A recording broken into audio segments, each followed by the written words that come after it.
ورحمۃ اللہ وبرکاتہ۔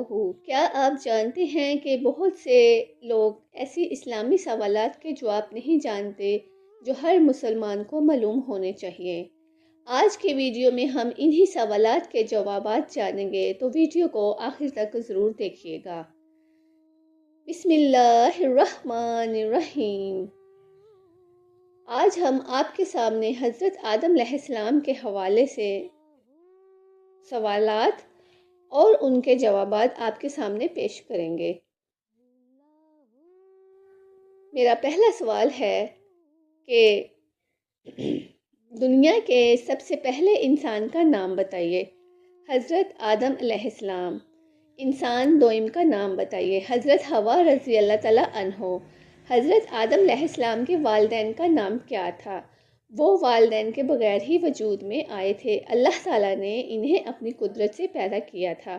حضرت حوا رضی اللہ تعالیٰ عنہ کے والدین کا نام بتائیے۔ حضرت حوا رضی اللہ تعالیٰ عنہ بھی بغیر والدین کے وجود میں آئی تھی۔ نسل انسانی کے ماں اور باپ کون تھے؟ باپ حضرت آدم اور ماں حضرت حوا علیہ السلام۔ کیا آدم علیہ السلام کے پیدا کرنے سے پہلے یہ دنیا وجود میں تھی؟ جی ہاں، اللہ تعالیٰ نے ساری دنیا حضرت آدم علیہ السلام سے پہلے ہی وجود بخشا تھا۔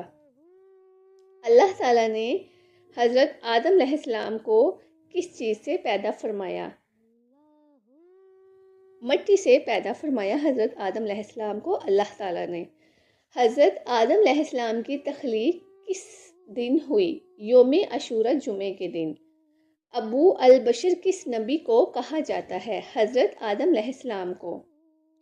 حضرت آدم علیہ السلام کی زوجہ کس چیز سے پیدا کی گئی؟ حضرت آدم علیہ السلام کی بائیں پسلی سے پیدا کی گئی۔ حضرت آدم علیہ السلام کی زوجہ محترمہ کا نام بتائیے۔ حضرت حوا رضی اللہ تعالیٰ عنہ۔ حضرت آدم علیہ السلام نے حضرت حوا کی حق مہر کیا ادا فرمائی؟ آپ صلی اللہ علیہ وآلہ وسلم پر 10 مرتبہ درود بھیج کر۔ وہ کون سے نبی ہے جو بغیر ماں باپ کے پیدا ہوئے؟ حضرت آدم علیہ السلام۔ اللہ تعالیٰ نے آدم علیہ السلام کو پیدا کرتے وقت فرشتوں سے کیا فرمایا تھا؟ میں زمین پر اپنا خلیفہ بنانے والا ہوں۔ قرآن مجید میں حضرت آدم علیہ السلام کا اسم گرامی کتنی بار آیا ہے؟ 25 مرتبہ آیا ہے۔ قرآن مجید میں سب سے پہلے کس نبی کا ذکر کیا گیا ہے؟ حضرت آدم علیہ السلام کا۔ جب اللہ تعالیٰ نے فرشتوں کو حکم دیا کہ وہ حضرت آدم علیہ السلام کو سجدہ کریں تو انہوں نے کیا کہا؟ ابلیس کے علاوہ سارے فرشتے سجدے میں گر گئے۔ کیا آپ بتا سکتے ہیں کہ اللہ تعالیٰ نے اپنا خلیفہ کس کو بنایا؟ حضرت آدم علیہ السلام کو۔